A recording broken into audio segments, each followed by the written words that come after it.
what happened in the areas that we today in history call the medieval period, or even some people call it the Dark Ages of Europe. When you go into the research and you study what was actually happening in the world, what you're going to look at is you're going to see the destruction of what was called the Holy Roman Empire. There will be northern Germanic tribes that are going to come down out of the northern areas and regions of places in Germany and in the northern parts of Europe, and they are going to come down across the globe, down south, and they are going to sack the Holy Roman Empire. That is what causes the fall of the Roman Empire. The Visigoths and Vandals are going to come down, and they're going to settle in this area that we today call España or Spain, Portugal. Somewhere in the 600s, the late 600s, you're going to have northern Africans and you're going to have northwest Africans who are going to travel north. They're going to find themselves on the coast of Morocco in a place called Ceuta. In 710, there is going to be a lieutenant in the army of the North Africans, and his name is going to be Tarif. Tarif is going to travel into Spain, and he's going to set up a reconnaissance mission for the general that he works for. And while there, he's going to establish a small enclave that is today called Tarif. And this is where we get the concepts of a tariff, or to pay to travel, named after Tarifa, Lieutenant Tarifa. He's going to return. He's going to come back to his general, whose name is Ibn Tariq. Tariq now, in July of 711, is going to cross over, and he's going to go into Spain. And what's interesting is that there are families and there are people in Spain that welcome the coming of these Africans. And they are going to move from Africa, and they're going to move into Spain, and they're going to do battle with the Visigoths. Eventually, Rodrigo, one of the last generals of the Visigothic kingdom, is going to be killed, and the Africans are going to continue across the Pyrenees into France, and they're going to go across into Europe and bring with them the technology and the knowledge that they have amassed from the ancient kingdoms that they've been studying.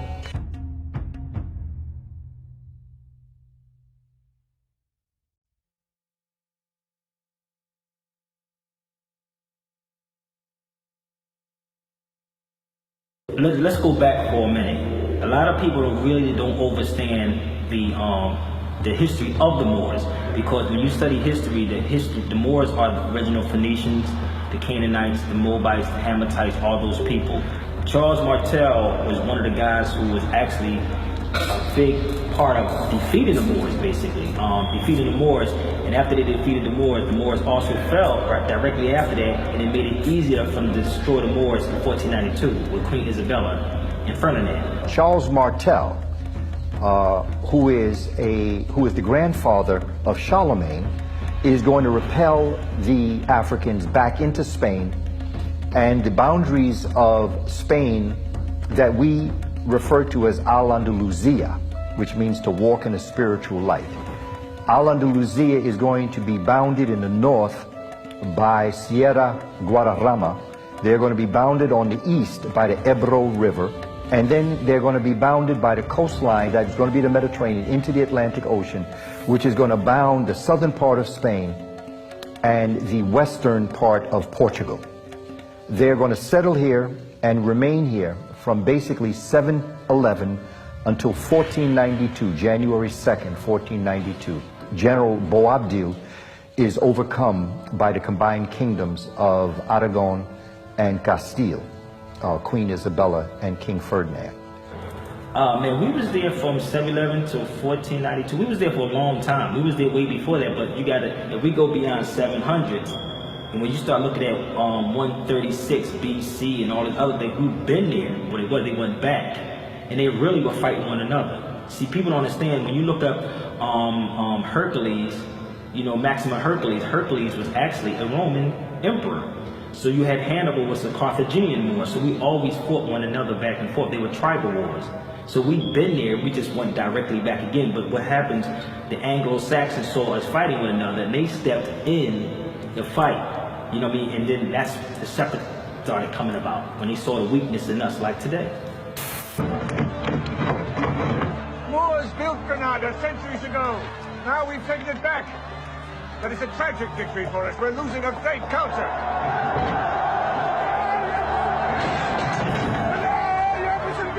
Well, I suppose there's a price to be paid for every victory. Isn't there, Senor Columbus? Now the Moors were, like I said again, the Phoenicians, the original Romans that we call Romans today. We talk about the ancient Romans, which the Moors are Africans.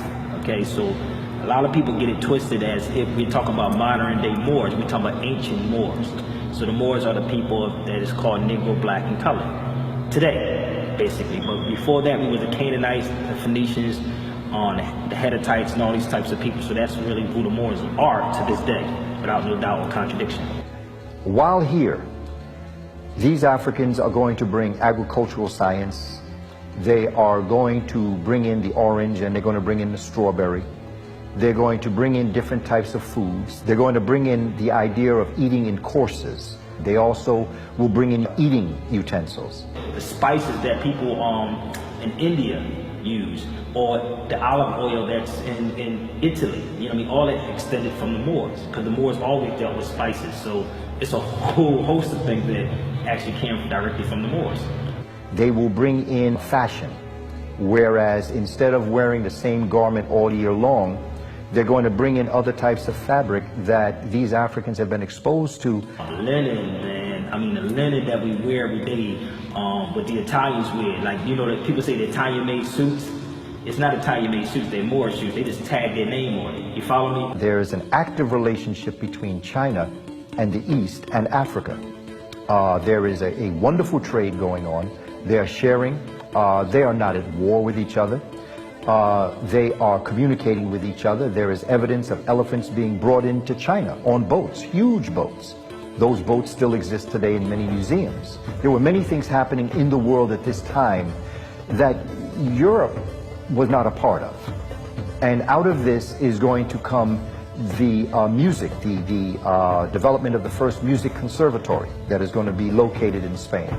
Africans are going to bring in libraries. They're going to bring in the idea of developing homes that are related to the winds. They brought in concept of building your homes where the cool air can bring in a refrigerated air. They're going to create universities. They're going to create the University of Salamanca, Lisboa in Portugal, universities in France, such as Toulouse.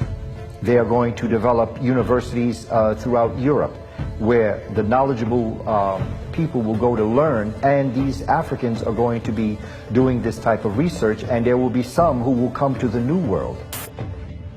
They wonder how you know our position, since we've lost sight of land days ago. And when do you think, Mendes? I know you're navigating by the stars like the Moors do, but I don't know how. So when many of your so-called organizations allege to be aiding or helping our people and avoid telling them about the truth of Moorish history in the world, and particularly in Europe, etc., including the Renaissance. And the Renaissance is where you get the term to be born again that you hear Europeans talk about in church, etc. And that's where the seven liberal arts were introduced to Europe and brought them out of what is known as the medieval period into the modern era. As a student of history, I also know civilization's debt to Islam. It was Islam at places like Uluzar that carried the light of learning through so many centuries, paving the way for Europe's Renaissance and Enlightenment. When the Moors first came into Europe, they were coming up out of a lot of different situations, a lot of different diseases. Africans brought in the concept of soap. They brought in something that they called alcohol, A-L-K-U-H-L, and today we call it alcohol. They realized that the great majority, upwards of maybe somewhere between 95 and 98% of Europe was illiterate. Now, illiterate, we have to understand, is that the world was an agricultural world. There was no real reason to study the higher levels of science and arts. But in Africa, these subjects had been in place for thousands of years, and they brought these universities in, and they began to build these universities, and they began to educate the people. The first math rigor that you face in freshman year is algebra. This is algebra brought in by the Moors, and it's the search for the unknown. So you're searching for what that X represents. And the equal sign, we know that whatever you do on one side of the equal sign, you do on the other side of the equal sign. So you have in your formulations the idea of searching for the unknown by searching for justice and balance and harmony and the laws of Ma'at. So after you have mastered algebra, geometry, and trigonometry, you then begin the calculations of the heavens and the earth, which we call calculus. So they brought in this concept of a pattern of study. Usually it's just referred to as the 7 liberal arts: rhetoric, mathematics, cosmology, etc., linguistics, trigonometry. It's the foundation of what is used in general education actually across the world. It was innovation in Muslim communities that developed the order of algebra, our magnetic compass and tools of navigation, our mastery of pens and printing, our understanding of how disease spreads and how it can be healed. Of course, they have subcategories, jurisprudence, and you have subcategories. And jurisprudence actually is the superior title under which laws come, or what you call laws, the studies of laws, the types of law, categories of law. And so law will come under jurisprudence. The educational system too, we were the first mothers and fathers of them. The first mothers and fathers of civilization teaching history and law and language. Yeah. So all of that comes from us. Even the language we use today, we say is Latin, but we call it Moorish Latin. And they use Latin today in the courtrooms. You follow me? Everything they're saying in the courtroom is Latin. In propria persona, amicus curiae. They are Latin terms which also extended from the Moors, which is also an offshoot of Arabic. And of course, as you can see, many of the Europeans would imitate the Moors, and they had set a party forth, was known as the Whigamore Party. And this is where Europeans would wear the curly wigs that they do even today in England to imitate the Moors, who actually brought them civilization. They had a freedom of religion. So every spiritual system had their own court of law and the way in which they would develop their court of law and they would judge themselves. And so what Africans brought in was a tremendous amount of freedom. There was a great amount of freedom for women. There were women who were brought into the main industries. And throughout history, Islam has demonstrated through words and deeds the possibilities of religious tolerance and racial equality.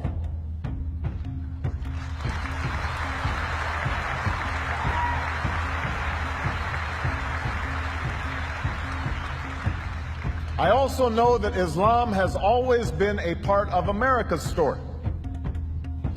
The first nation to recognize my country was Morocco. In signing the Treaty of Tripoli in 1796. The science or the culture of the Moors is loosely referred to in world culture as the study of mother and son, or what you call Auset and Horus on her knee, which is mother and son, or masonry. And so when you're talking about Moors in Europe, you must recognize that the United States Corporation Company is a European colony, and you cannot separate the two. So if you're going to talk about European history or American history, they cannot rightfully be talked about as separate subjects because they're intertwined, actually. And of course, this is also why anyone in positions of authority or what you call political economic powers must be Masons and must in secret wear the Moorish fez. Even they dress it up in jewels and they pin the tassel down because they're not the Americans. We are.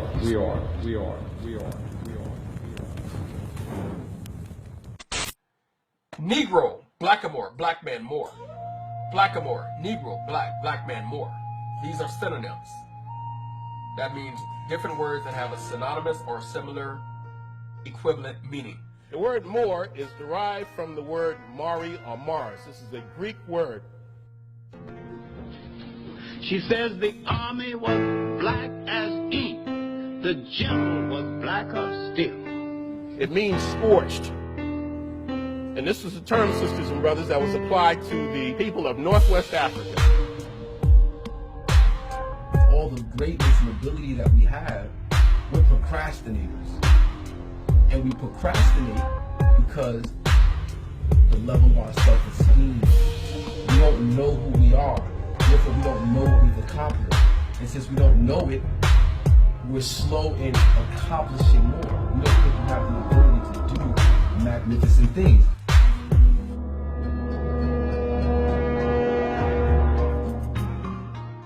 It's not a secret of who we are. They know who we are. And we have the greatest story that's barely been told.